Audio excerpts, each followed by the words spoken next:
Baisse du coût du pèlerinage 2014 de la filière gouvernementale, il est fixé à 2 740 000 francs CFA.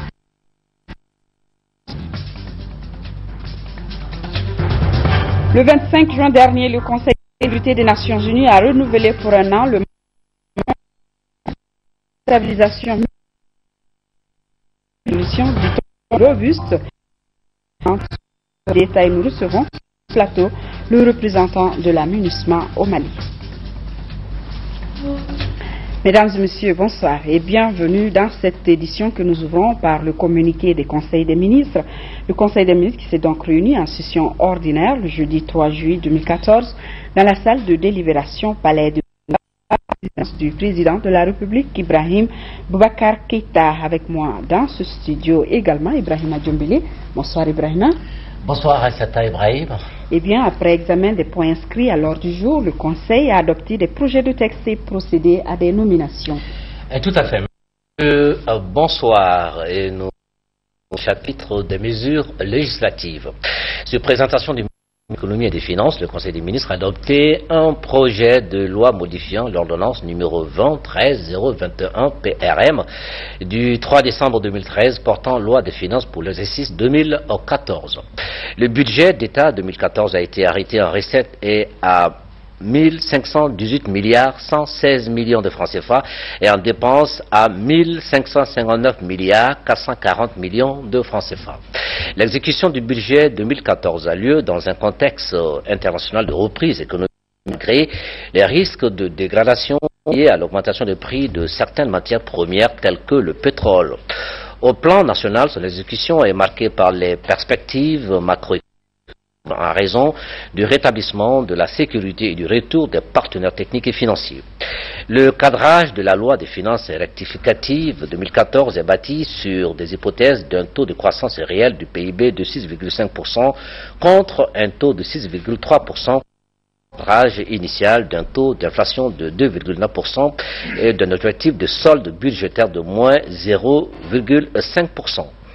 La modification de la loi des finances initiale 2014, également appelée collectif budgétaire, vise d'une part à ajuster les prévisions initiales de recettes budgétaires 2014 afin de tenir compte de la moins-value de recettes de 2013, à mettre à jour les annonces budgétaires généraux, sectoriels et d'aides projets, ainsi des partenaires techniques et financiers à des ressources pour le remboursement des arriérés et du courant 2014 recettes de crédit TVA.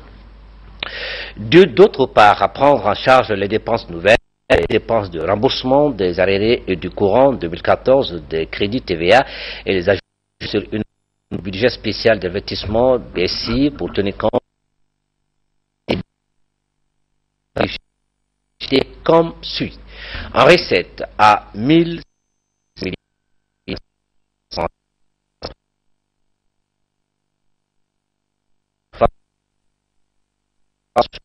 35%. En milliards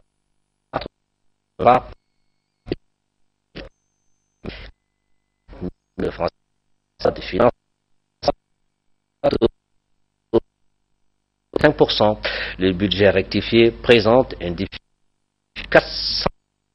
de 146 milliards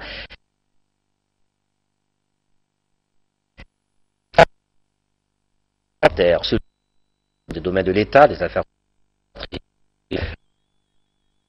projet de décret portant affectation 500 cercles de Kati 6 à Tabaco. L'Union a créé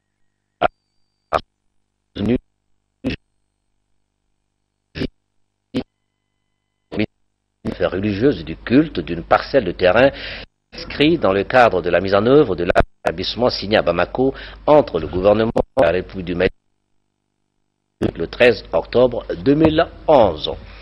La partie d'une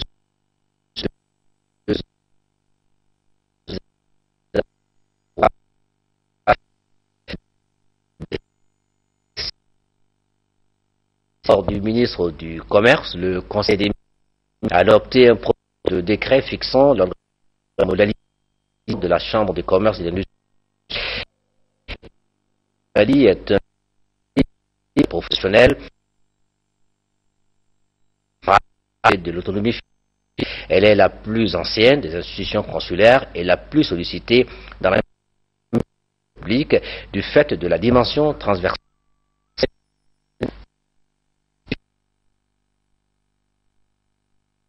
Sont révélés et l'insuffisance des dispositions relatives au régime électoral, en particulier les conditions requises pour être électeur et éligible. La lecture des textes d'organisation prend en charge ces insuffisances. Également renforcer l'établissement avec une plus grande adéquation entre le poids économique des acteurs et le pouvoir de décision ou de représentation. Au chapitre des mesures individuelles, le Conseil des ministres a procédé aux nominations suivantes. Au titre du ministère de l'Intérieur et de la Sécurité, conseiller technique, M. Abdoulaye Mamadou Diarra, administrateur civil, M. Abdallah Faskoy, administrateur civil, M.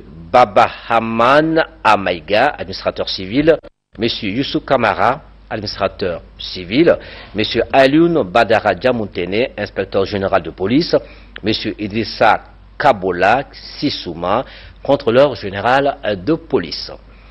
Au titre du ministère de l'économie et des finances, conseiller technique, M. Oumar Ouagé, inspecteur des impôts, M. Bankanamaïga, ingénieur sanitaire, M. Soussourou Dambélé, inspecteur des impôts. Chargé des missions, Maïga, administrateur civil, directeur des ressources humaines du secteur du développement économique et des finances, Monsieur Mac humaines de la décentralisée, Monsieur Samba Sissoko, inspecteur des services économiques. Du ministère des Affaires étrangères, de l'intégration africaine et de la coopération internationale, secrétaire agent comptable à l'ambassade, M. Issa Bakari Sissoko, contrôleur du Trésor. De l'entrepreneur et la recherche scientifique, chef de cabinet, M. Gallo Ba, ingénieur agronome, chargé des missions, M. Amidou Togo, professeur, Mme Djeneba Dem Diallo, journaliste. Au titre du ministère de l'Urbanisme et de l'Habitat, chef de cabinet, M. Gaoussou Koulibaly, administrateur civil. Au titre du ministère de l'Économie numérique, de l'Information et de la Communication, chef de cabinet, M. Wali Sekou Traoré, juriste. Chargé de mission, M. Abdoulaye Bekay Keita, juriste. Mme Djadji Sako, juriste. M. Demba Koulibaly, gestionnaire. Au titre du ministère chargé de mission, Madame Mariama Bagna, inspecteur des services économiques. Au titre du ministère des Affaires religieuses et du culte, chargé de mission, M. Yaya Ouldo Zarawana, juriste. Voilà ce qu'il fallait retenir du Conseil des ministres jeudi à Saint-Ibrahim. Nous poursuivons avec, comme je vous l'annonçais dans les titres, de près de 3 millions de francs CFA, le tarif du Hajj 2014 de la filière gouvernementale est fixé à 2 740 000 francs CFA, une diminution de près de 250 000 francs CFA. L'information a été donnée cet après-midi par le ministre des Affaires religieuses et du culte, Thierno Hamadi Oumar As Diallo. Il est au micro de Mamour Sidibé. Cette année, pour le pèlerinage 2014, le président de la République, Elhadji Ibrahim Boubacar Keïta, qui a instruit. Et je crois que le Premier ministre, déjà lors de l'interpellation au niveau de l'Assemblée par rapport à la motion, a eu à faire allusion, annoncer déjà la baisse du coût du pèlerinage 2014. Chaque année, on s'attend plutôt à voir le coût crescendo. Alors, mais cette année, décrescendo, le prix du pèlerinage tourne aux environs de 2 740 000. 2 740 000 contre l'année dernière 2 951 000. Donc vous faites tout de suite la petite soustraction, vous vous rendez compte de l'effort, vous multipliez pas ça par 1000 pèlerins de la filière gouvernementale, alors donc vous vous rendez compte au regard du contexte politico-économique que vit le pays, au-delà vit notre monde actuel, alors vous vous rendez compte que c'est un sacrifice qui a été consenti, et c'est là grâce aux efforts du président de la République, accompagné par celui du Premier ministre, chef du gouvernement, afin que donc, petit à petit, ça c'est un premier pas. Nous avons pris presque le train en marche. Je crois certainement que les prochaines années nous permettront d'aller à un coût encore plus raisonnable. Puis les autorités à stabiliser les principales agglomérations, notamment dans le nord du pays, œuvrer pour les négociations incluant toutes les communautés et aussi pour le cantonnement des groupes armés. Ce sont là, entre autres missions assignées au nouveau mandat de la MINUSMA. Le représentant du secrétaire général des Nations Unies, chef de la MINUSMA dans notre pays, a rencontré la presse hier sur le sujet. Compte rendu, non, Sissoko. La MINUSMA va aider les autorités maliennes à rétablir l'administration de l'État dans le Nord, conformément à l'accord de Ouagadougou. C'est l'une des missions incluses dans le nouveau mandat de la MINUSMA qui vient de commencer ce 1er juillet. Adopté par le Conseil de sécurité le 25 juin dernier, le dit mandat prend aussi en compte les questions relatives à la sécurité, à la justice et à la réconciliation nationale. Lors de son mandat initial, la MINUSMA a déployé 9300 militaires et policiers dans 12 localités de notre pays. Avec le mandat en cours, cet effectif doit augmenter. La durée de ce mandat est d'1 an et nécessite la mobilisation de quelques 300 milliards de francs CFA pour son financement. Et justement sur le renouvellement du mandat de la mission des Nations Unies pour la stabilisation multidimensionnelle intégrée au Mali, nous recevons sur ce plateau le premier responsable de la MINUSMA. Il est le représentant spécial du secrétaire général de l'ONU, M. Bers Koenders. Bonsoir monsieur. Bonsoir madame. Et merci d'avoir accepté notre invitation. Nous allons donc, la première question sera de savoir la différence fondamentale entre le mandat initial de votre mission et les nouvelles tâches qui lui sont confiées cette fois-ci. Oui, merci beaucoup. Permettez-moi de vous remercier, aussi le ORTM et les téléspectateurs, pour avoir la possibilité de partager avec vous le mandat du Conseil de sécurité des Nations Unies. Ils sont des éléments qui sont les mêmes et deux qui sont différents. Le même, c'est que tous les membres du Conseil de sécurité, les membres permanents, mais aussi les pays africains, d'Amérique latine, la Chine, qui est un membre permanent, se sont solidarisés de nouveau avec Mali, sans exclusion.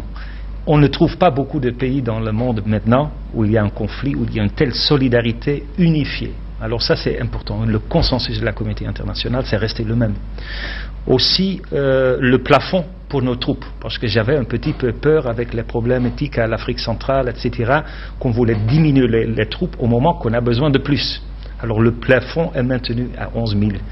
Et je crois de nouveau notre mandat est basé, et je crois que c'est important pour les Maliens de savoir sur les grands principes des Nations Unies, l'intégrité territoriale, la souveraineté et la laïcité de l'État.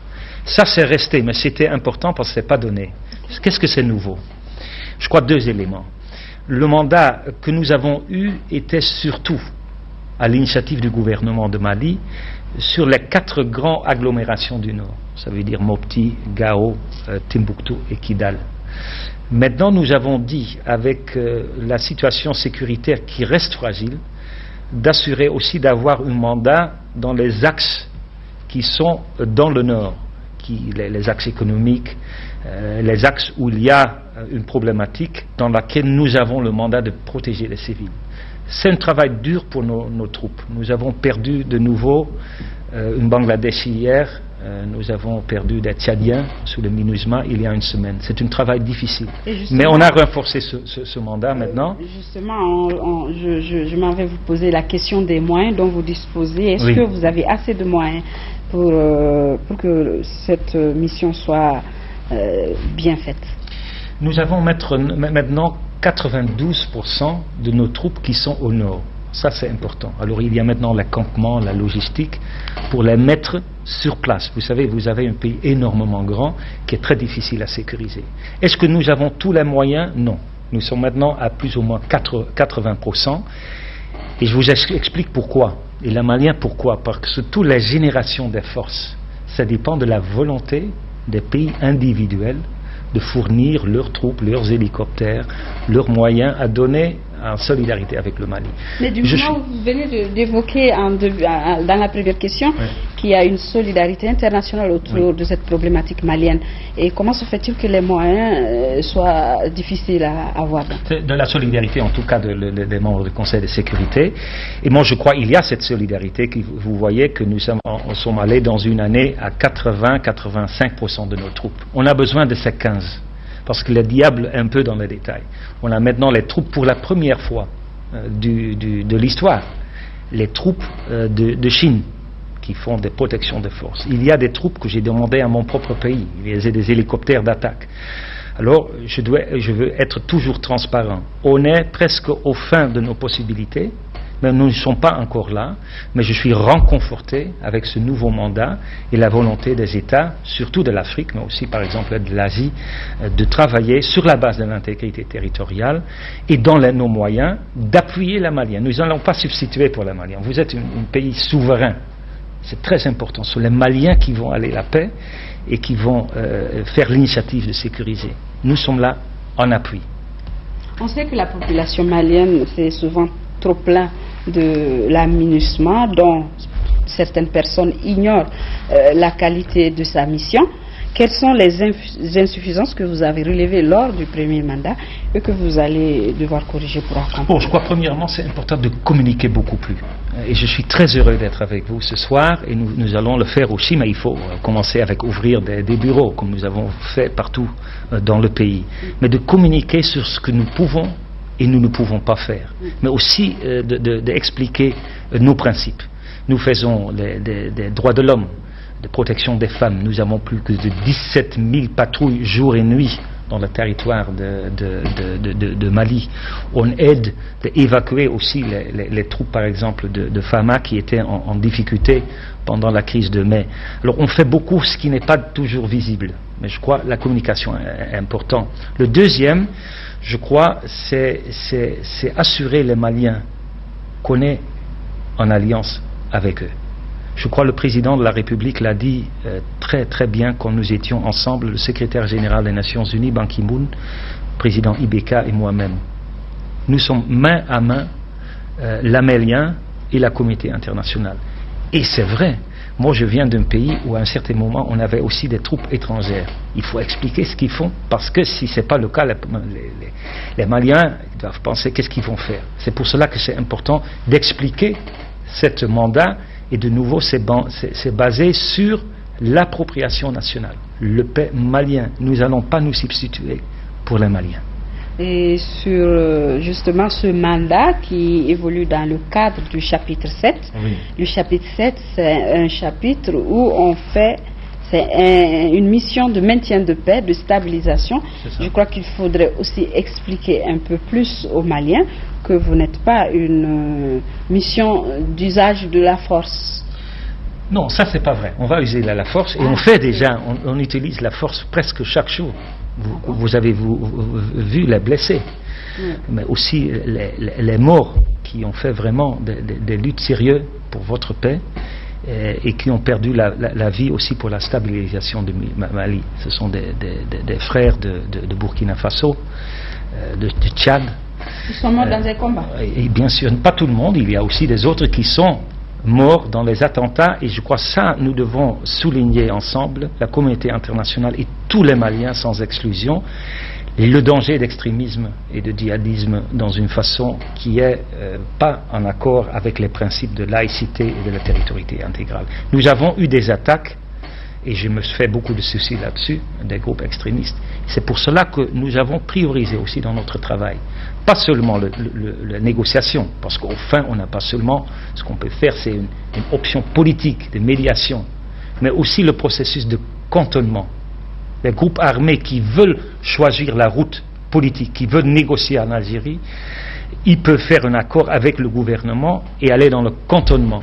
Et ceux qui ne veulent pas être cantonnés, ce sont les groupes dans lesquels il faut dire, voilà, ça, ce sont les ennemis de la paix. Et dans le cadre du dialogue, quel sera votre rôle dans cette nouvelle discussion? Ça, c'est un autre aspect qui était renforcé par le Conseil de sécurité. Ils ont dit, quand on a une opération de paix, pourquoi on est là? On est là au fin pour appuyer des initiatives maliennes pour une vraie paix soutenable, pas pour une année, pas pour 6 mois. Après, il y a des nouvelles rébellions, des nouveaux conflits. Parce que c'est trop dangereux dans le monde où nous sommes. Alors, ils ont demandé à moi, à la MINUSMA, de soutenir, d'appuyer la médiation, pas pour se substituer pour les Maliens, c'est vous qui faites la paix, mais pour faire le pont, pour le professionnalisme des négociations, pour penser ce que ça veut dire pour une nouvelle armée, pour l'aide humanitaire, pour la décentralisation, pour tous ces aspects qui vont être discutés dans l'accord de Ouagadougou. Et je crois là, c'est notre rôle, avec les initiatives d'Alger, avec l'Union africaine, avec le CEDEAO, pour travailler ensemble, de soutenir les initiatives maliennes, de faire vraiment une paix soutenable. Et ça, je veux dire au nom aussi du Conseil de sécurité et du secrétaire général de Ban Ki-moon, on est avec vous, mais il n'y a pas de temps à perdre pour assurer que cette paix va venir. Il faut négocier, tout le monde doit oser la paix. Et en parlant de la restauration de l'autorité de l'État sur l'ensemble du territoire malien, est-ce que la nouvelle résolution met un accent particulier sur le cas de Kidal? Non, mais ça inclut bien sûr Kidal, parce que Kidal est une part du Mali. Et quand on parle de la restauration de l'État, nous avons fait beaucoup dans l'année passée, par exemple les négociations que j'ai faites pour assurer que le gouvernorat est retour au gouvernement à Kidal. Nous avons aidé de retour de justice dans beaucoup de localités au nord. Mais c'est vrai que le cas de Kidal est spécifique, parce que là, c'est la tension, je crois aussi c'est le symbolisme de beaucoup de problèmes de Mali. Nous avons vu ça après les événements tragiques de mai, et nous sommes là pour assister progressivement le retour de l'État. Et la seule manière dans laquelle on peut le faire, soutenir les Maliens pour avoir leur État dans tout le territoire, c'est avec des moyens militaires, mais aussi politiques, développement et humanitaire. Et si on oublie un de ces 4, ça ne va pas fonctionner. On ne peut pas construire la paix en 6 mois. C'est un travail dur. Je le connais de beaucoup de pays dans lesquels j'ai travaillé. Mais je crois, ici, à Mali, j'ai un sentiment d'optimisme. Un optimisme gardé. Il faut être vigilant. C'est pour cela que nous sommes ici avec vous. Mais un optimisme parce que vous avez une culture de dialogue, une culture de faire la paix. Moi, j'ai travaillé dans les autres pays où c'était beaucoup plus difficile. Mais maintenant, il faut l'oser. Il ne faut pas tourner en rond. Et ensemble, je crois, avec la communauté internationale, main à main, on peut reconstruire cette souveraineté malienne à base d'un accord de paix soutenable. Et qu'en est-il du déploiement de la grande partie du personnel de la MINUSMA dans les zones qui en ont vraiment plus besoin? Bon, premièrement, ils sont déjà là. 92% de nos militaires sont déjà au nord. Il y a, je crois, de temps en temps une perception que le personnel n'est pas au nord. Au contraire, si vous voyez par exemple nos militaires, nos polices, ils vivent vraiment dans une situation extrêmement difficile. Logistiquement, en termes de protection de force, ils sont déjà là. Maintenant, on veut aussi faire même plus de citoyens, des civils au nord. Je crois que c'est important parce qu'on est là pour les citoyens, pour le développement, pour aider en tout cas de catalyser des programmes de développement pour la jeunesse. Parce qu'au fond, les problèmes ont quelque chose à faire avec le manque d'emploi, le manque de développement. Et là, il faut trouver la solution. Et je veux dire aux Maliens, ce n'est pas les Nations Unies qui peut faire tout. On ne peut pas sauver le Mali, c'est vous. On peut catalyser, on peut aider. Il faut aussi gérer les expectations. Oui, et sur le mot que vous venez d'utiliser, de gérer, on va parler d'une dernière chose, c'est le personnel de la MINUSMA qui est souvent accusé de certaines pratiques dans les zones où ils sont. Oui, et ça je trouve vraiment, j'ai aussi une fierté de mon personnel. Ce sont des gens qui viennent de tout le monde pour donner beaucoup de leur temps sans famille, pas du tout bien payés, on parle de beaucoup de militaires. Et les comportements en général sont très bien. Et s'il y a un comportement qui n'est pas bien, on avait des règles très très fortes. J'ai une grande commission de discipline qui me donne toujours des informations, mais je dois vous aussi dire honnêtement qu'il y a beaucoup de rumeurs. Il y a beaucoup des articles qui n'étaient jamais être faits dans le sens d'avoir aussi une certaine confiance. Et si quelque chose n'est pas correct, pour moi, comme chef de la MINUSMA, il y a une tolérance zéro. Je vous remercie, monsieur le représentant. Merci beaucoup. Merci d'avoir été. Merci pour m'avoir invité. Nous restons donc dans ce journal et pour faire le bilan de la réforme de l'État et de la décentralisation, l'objet de la revue annuelle du développement institutionnel et de la décentralisation. Prennent part à la rencontre les acteurs du domaine et les partenaires techniques et financiers. Alouséni Touré. Gouverneurs, préfets, élus des collectivités, techniciens du développement institutionnel se retrouvent pour 2 jours au Centre international de conférence de Bamako pour faire un état des lieux de la décentralisation. Le thème de la revue qui se tient aujourd'hui et demain, à savoir développement institutionnel et décentralisation, touche un point fondamental de l'action publique, à savoir l'administration. Celle-ci est l'instrument de l'action collective, le moyen d'action du pouvoir politique. Elle se trouve donc être l'élément essentiel dans la gestion comme dans le développement d'un pays, et particulièrement un pays en développement comme le nôtre. La modernisation de l'administration n'est pas le seul souci de ceux qui la conduisent. Elle demeure un impératif pour les partenaires techniques et financiers. Nous partageons la vision et les axes stratégiques issus de ces états généraux. Donc, primo, mettre la région au centre du développement économique, social et culturel.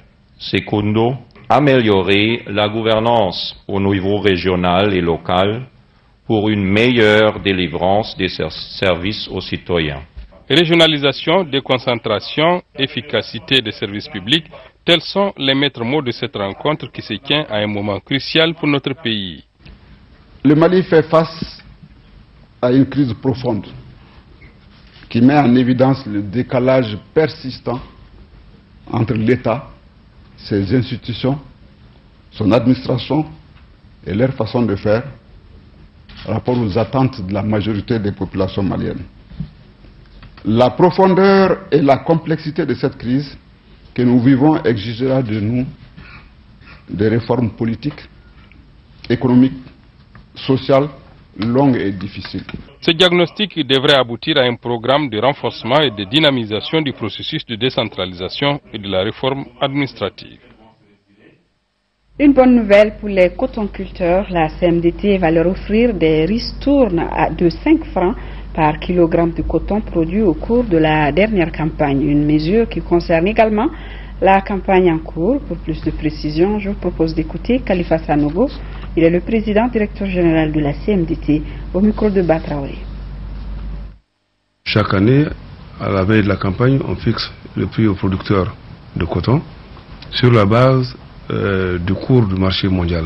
À la récolte, à la vente, quand on a fini toutes les opérations, et nous déterminons sur la base d'un consultant, le travail d'un consultant qu'on amène de l'extérieur depuis des années maintenant, et qui fait l'évaluation de la campagne. Et à l'issue de cette évaluation, on sait maintenant si le prix qu'on avait donné aux producteurs était tout juste, ou bien si on a pu avoir, à cause du marché des prix, on a pu avoir quelque chose en plus.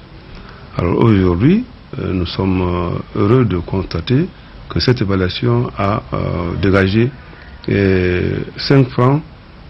Ça peut paraître petit, hein, mais mis par rapport à la production, c'est beaucoup. Donc 5 francs par kilo, c'est la ristourne que l'évaluation a dégagée. Donc chaque paysan qui a cultivé, il y a 5 francs qu'il va recevoir aujourd'hui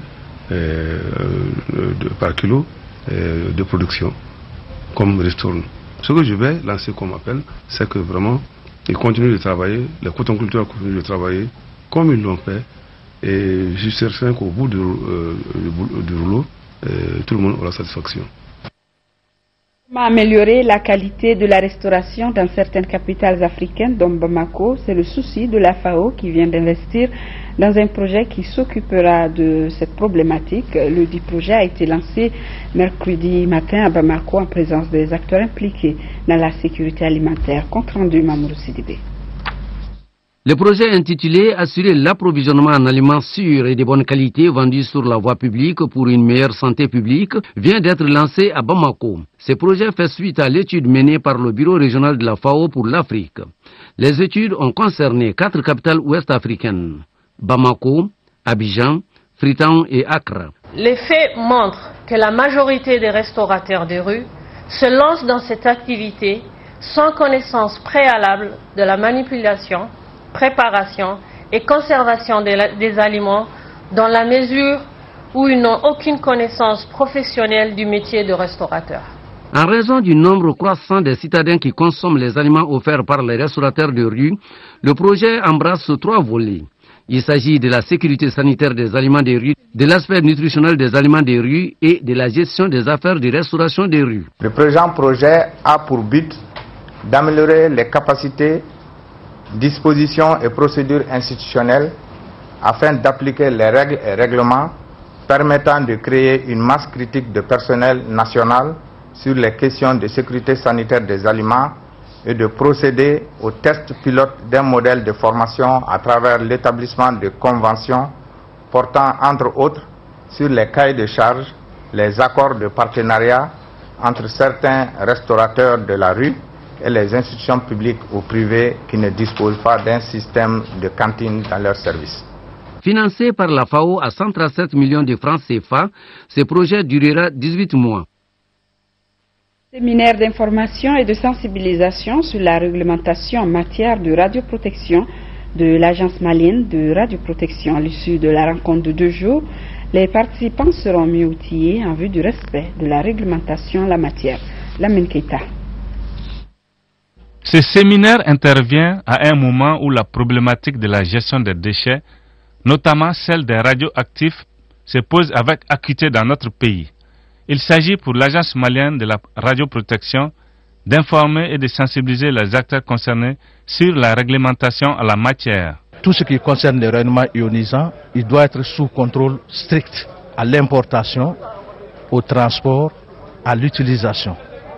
Et pour faire ce travail, l'AMRAP ne peut pas seul faire face à tout ça. On a besoin d'être supporté par les structures partenaires. Donc ces séminaires, nous avons essayé d'inviter tous ceux qui peuvent intervenir dans la mise en œuvre de la réglementation depuis l'entrée jusqu'à l'installation et la mise totale sous contrôle.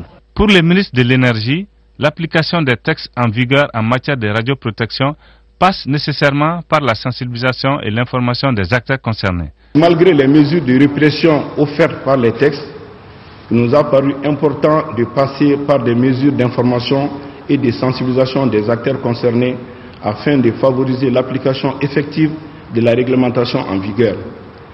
L'organisation du présent séminaire qui s'inscrit dans ce cadre est destinée à atteindre les résultats suivants. Une meilleure connaissance du domaine de la radioprotection par les acteurs intervenant dans la mise en œuvre de la réglementation, la collaboration des acteurs concernés dans la mise en œuvre de la réglementation en vigueur. Ce séminaire regroupe en plus des agents de l'Agence malienne de radioprotection, les agents de la gendarmerie, de la douane, de la police et de la justice. Le médiateur de la République informe la population de l'ouverture de la 19e session d'interpellation du gouvernement. Les interpellations peuvent être déposées au siège de l'institution à Bamako, Amdalaya CI 2000, boîte postale 4736, téléphone 20 29 20 09 au gouvernorat des régions et aux délégations régionales du médiateur de la République du 1er juillet au 30 septembre 2014. Et justement, en 4e région, une mission du médiateur de la République a rencontré en début de semaine les autorités et les citoyens de Ségou. Objectif, recueillir les avis des populations ségouviennes sur les rapports 2012 et 2013 de l'institution. Candice l'a compte rendu. Il s'agit à travers cette rencontre de partager avec les populations de Ségou les rapports annuels 2012 et 2013 du médiateur de la République, mais surtout de recueillir les attentes des Ségouviens par rapport aux nouvelles missions de l'institution. On entend de la population, des participants, vraiment une grande écoute et une grande compréhension des missions du médiateur de la République. Cela va nous faciliter et cela également va nous faciliter. Comment saisir le médiateur de la République, connaître ses missions, connaître ses domaines de compétences et également surtout l'espace d'interpellation démocratique maintenant qui vient d'être confié au médiateur. Il ressort de ces 2 rapports que sur les 347 réclamations enregistrées par l'institution, La région enregistre près de la moitié avec 146 sollicitations. C'est dire tout l'intérêt que les populations accordent au médiateur. Nous saisissons l'opportunité qui nous est offerte pour féliciter encore une fois le médiateur de la République pour les grandes réformes au niveau de ces délégations régionales et l'assurons de tout le soutien des autorités régionales dans sa quête de défense des droits de l'homme. Une présentation et des questions d'éclaircissement ont permis d'édifier davantage les citoyens. Se revient sur l'importance et le rôle du médiateur dans la consolidation de la démocratie. Dans la région de Ségou toujours, les éleveurs et les agriculteurs du delta intérieur du Niger s'engagent dans la voie du dialogue intercommunautaire pour trouver des solutions aux problèmes qui entravent la bonne marche de la transhumance et la paix sociale. Ils se sont donné rendez-vous à Dioura, chef-lieu de la commune rurale de Kariri, dans le cercle de Tenenkou, pour échanger. Yacouba Maïga. Les besoins de certains oligo-éléments et sels minéraux en une période déterminée de l'année imposent aux troupeaux des déplacements vers certaines zones de pâturage et d'abreuvement du Mema, du Sonkali ou encore du Sénomango. Ce mouvement pendulaire du cheptel appelé transhumance souffre ces dernières années de beaucoup de problèmes d'ordre organisationnel et sécuritaire, constituant du coup une menace sérieuse à la paix et à la cohésion sociale entre les différentes communautés, d'où ces retrouvailles entre éleveurs et agriculteurs autour de la question. La représentation massive de toutes les communautés, Peul, Tamashek, Bambara, dénote leur souci constant de trouver des solutions idoines aux difficultés des populations. Au nombre des problèmes évoqués comme étant des facteurs handicapant la transhumance et source de conflits entre agriculteurs et éleveurs figure en bonne place le non-respect par certains éleveurs du calendrier de sortie et de rentrée des animaux dans les bourgoutières, l'obstruction des pistes et des gîtes des animaux par certains agriculteurs, entre autres. Que chacun vraiment applique scrupuleusement cette convention qui est déjà là. Il y a la loi agricole. Ce dialogue intercommunautaire autour de la problématique de la transhumance doit tout son succès à l'accompagnement technique et financier de l'USAID à travers le programme d'appui à la transition du Mali exécuté par ICOM International en collaboration avec l'association culturelle Peul Tabital Poulakou. Voilà, nous étions plutôt dans la région de Mopti. Remise de machines à coudre, de moulins et une somme symbolique aux artisans de Gao par le ministre de l'Artisanat et du Tourisme. C'est pour relancer l'activité du secteur pour contribuer à l'émergence de l'économie nationale. Le reportage d'Audazumana Traoré. Cette donation du ministre de l'Artisanat et du Tourisme permettra aux artisans de Gao en difficulté de démarrer après un temps d'arrêt dû à l'occupation. Je viens de remettre 2 moulins et 5 machines à coudre aux artisans de Gao parce qu'après la crise, la relance économique a commencé timidement. C'est pour les aider, et une enveloppe symbolique, c'est pour les aider à démarrer leurs activités économiques. Ce geste n'est qu'un point de départ des projets initiés par le département en faveur des artisans. Dans les jours à venir, les acteurs de ce secteur évoluant dans les 3 régions du Nord bénéficieront d'un vaste programme. On est en train de négocier un fonds d'appui aux artisans d'un montant de 700 millions et ça va concerner tous les artisans du Mali. Donc c'est pour dire qu'aux artisans que vraiment on ne les a pas oubliés et qu'il y aura une ligne qui sera bientôt en route pour leurs activités lucratives. En attendant un lendemain meilleur, les artisans de Gao organisés en association tentent de se donner la main pour cette traversée du désert. Approbation de 6 projets de loi par l'Assemblée nationale. Il s'agit entre autres de la loi portant création d'une cellule d'appui à la valorisation des sous-produits d'abattage, d'une autre portant révalorisation du statut du personnel enseignant et d'un texte relatif à la création du Centre ouest africain de recherche et de services scientifiques sur le changement climatique. Moïse Traoré. 133 voix pour, 0 contre et 0 abstention.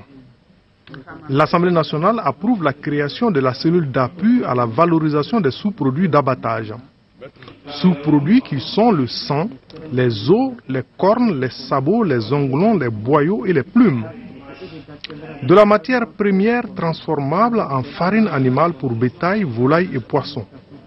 Une partie pouvant servir comme engrais ou énergie biogaz. Quand on imagine que nos abattoirs sont dans des conditions un peu délabrées, toutes les décisions doivent être prises pour faire des études au fond afin de rénover nos abattoirs pour les mettre dans les conditions de normes internationales. Ça va rentabiliser la viande exportée à partir du Mali et en transformant ces sous-produits. Je crois que dans les documents, il y a une utilisation diverse qui est réservée à ces sous-produits. Je pense que c'est une préoccupation importante.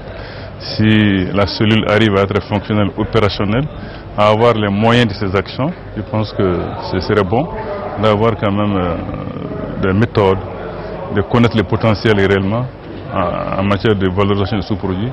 Le gouvernement et les opérateurs du secteur ayant convenu du maintien du prix du kilogramme de viande à 2000 francs dans la capitale, cette actualité s'est invitée au débat. Mon engagement, c'est vraiment donc de travailler à augmenter considérablement l'offre des produits sur le marché, qui vraiment donc il y a suffisamment de bétail, qu'on puisse vraiment donc organiser, comment dirais-je, l'élevage, organiser donc les systèmes de production pour que régulièrement qu'il y ait suffisamment vraiment donc de bétail qui soit présenté sur les marchés.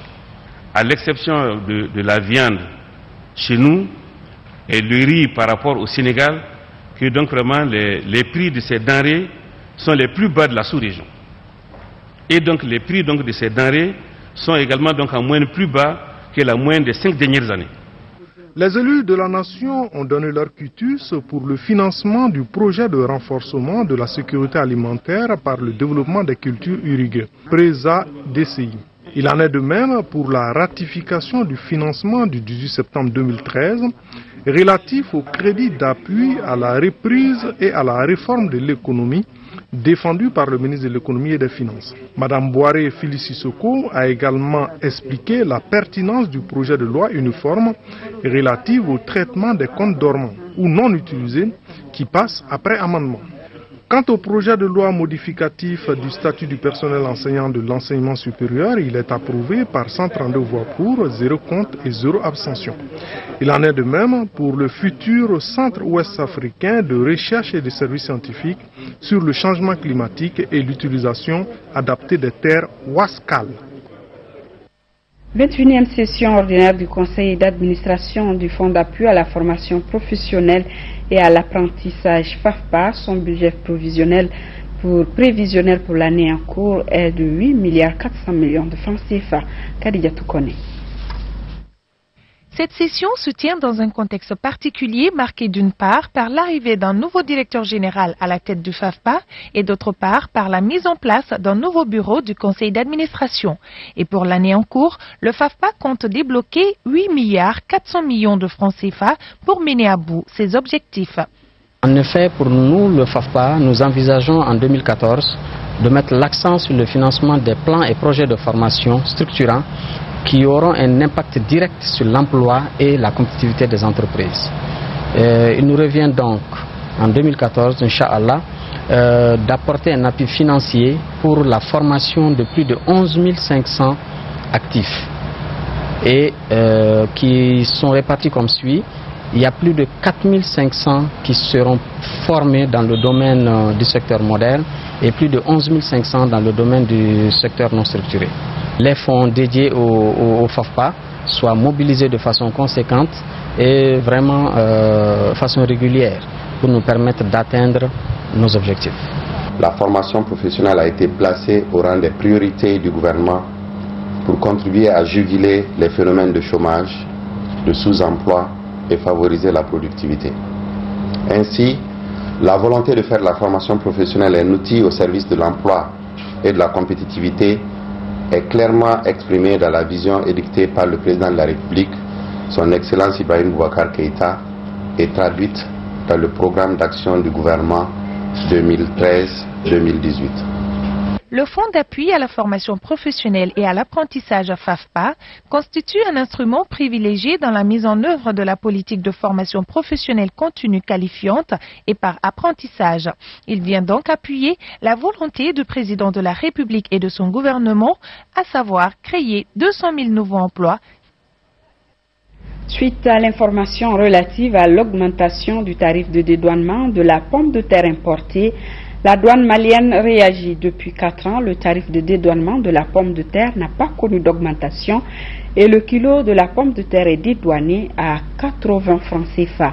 Le directeur régional de la douane de Koulikoro, Babakida, est au micro de Abdelrahman Meiga. L'administration des douanes, en vue de mobiliser davantage ces ressources-là, a décidé dans son plan d'action opérationnel qui a été révisé sur mois de renforcer les contrôles sur les importations d'une manière générale, y compris les pommes de terre. Et le renforcement de ces contrôles a permis, M. Maïga, de constater qu'il y a eu des fausses minérations de poids. À titre d'illustration, souvent des camions de 10 tonnes à la pesée, à la vérification qui ont été donnés, on voyait 20 tonnes.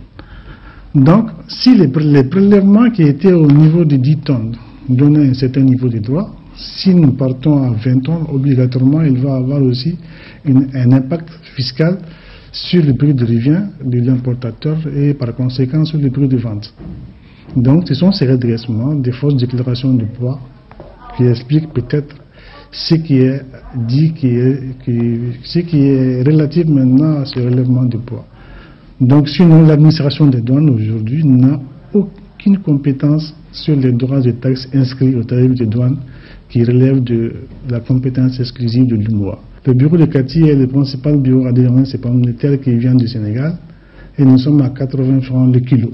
Donc, c'est dans le cadre de cette approche dynamique que ces 80 francs du kilo sont maintenus.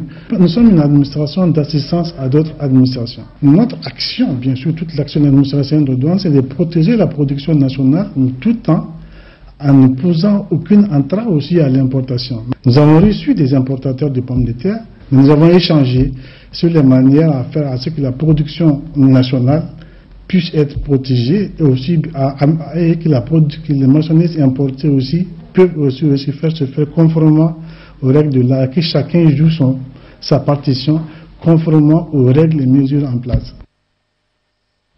Et le bureau d'escale des douanes de l'aéroport Bamako-Sénou qui a saisi des centaines de tortues et de lézards sur un passager, 6 valises remplies de ces bêtes transportées dans des conditions illégales qui n'ont pas échappé aux soldats de l'économie. L'inspecteur des douanes, Mohamed Ag Mahamoud, explique ici les circonstances de cette saisie.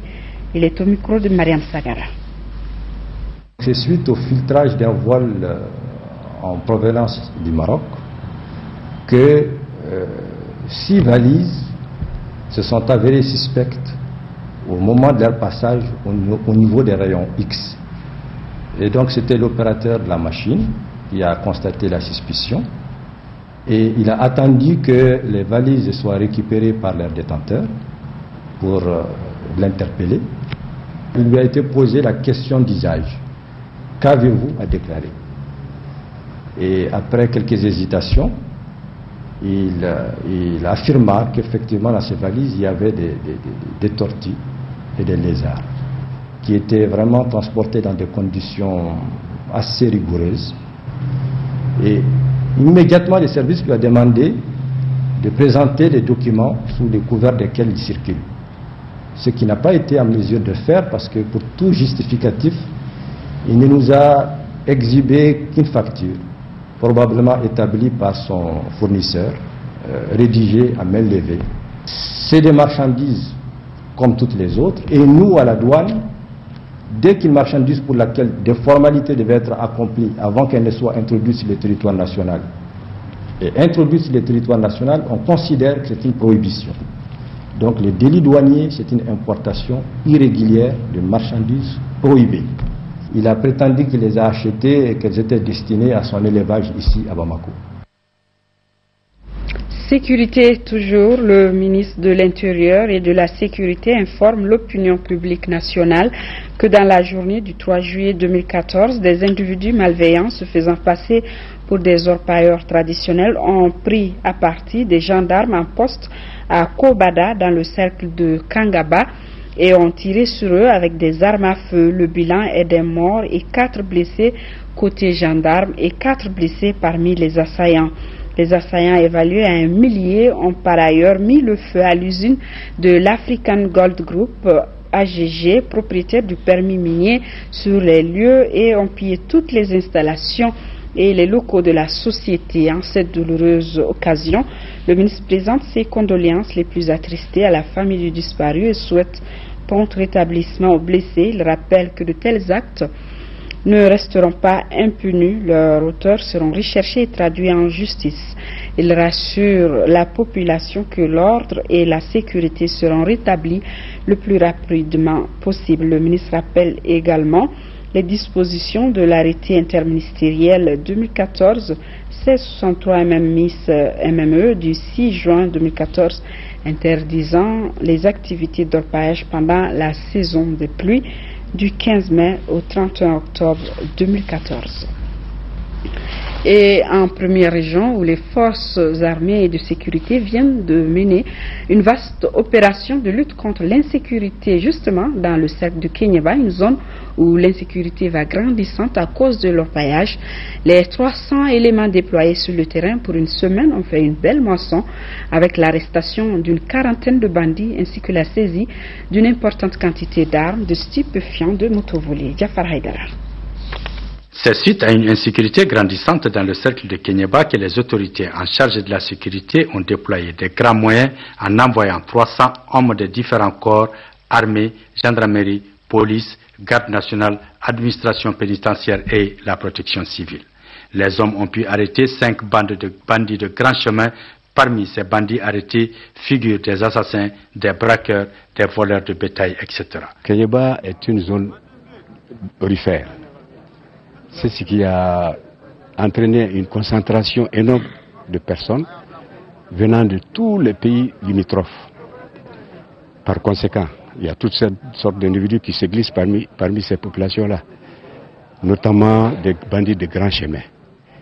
Et la plupart des prisonniers qui s'échappent également fuient vers l'or et ils savent que dans la masse, ils peuvent se camoufler.